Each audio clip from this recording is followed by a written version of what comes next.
Classic flavors, classic techniques, and a super easy dinner made with ingredients you probably already have on hand. This cheesy chicken broccoli bake, adapted from a recipe by Delish, is one of those meals that delivers without breaking the bank. Best part? You can have it on the table in under an hour. The longest part of this recipe is definitely the prep, so let's get that out of the way.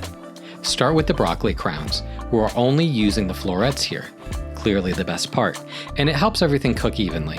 Cut away the thick stems, then slice into the florets. Before cutting all the way through, pull them apart by hand. It keeps things a little cleaner and cuts down on the mess. Next, crush and mince your garlic. Then give the onion a rough chop. Once that's done, clear off your cutting board. We'll need it again. Now for the chicken. Take one large chicken breast, slice it lengthwise, then cut it into roughly 1-inch pieces.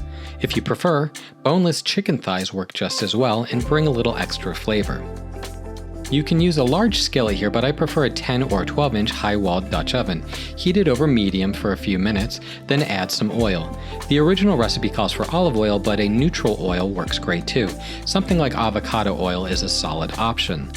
Add the onions first, and once they've softened, toss in the garlic and cook until fragrant. Add the chicken to the pot and season with salt and pepper. The recipe has you season at this stage, but honestly, seasoning right after prep gives the salt more time to work its way in. Either way, cook the chicken until it's golden, about 6 minutes or so. Once the chicken looks ready, add your white rice, heavy cream, and chicken stock.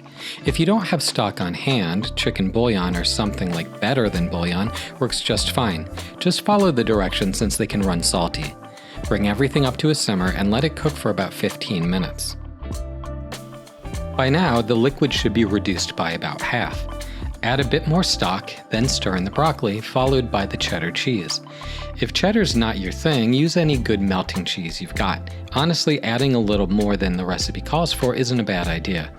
Let it cook for another 10 minutes or so until the broccoli is tender. Once the broccoli is cooked through, turn on your broiler and move the rack as close to the top as you can. Just make sure your pan still fits. Sprinkle panko breadcrumbs over the top and season with a little bit more salt and pepper.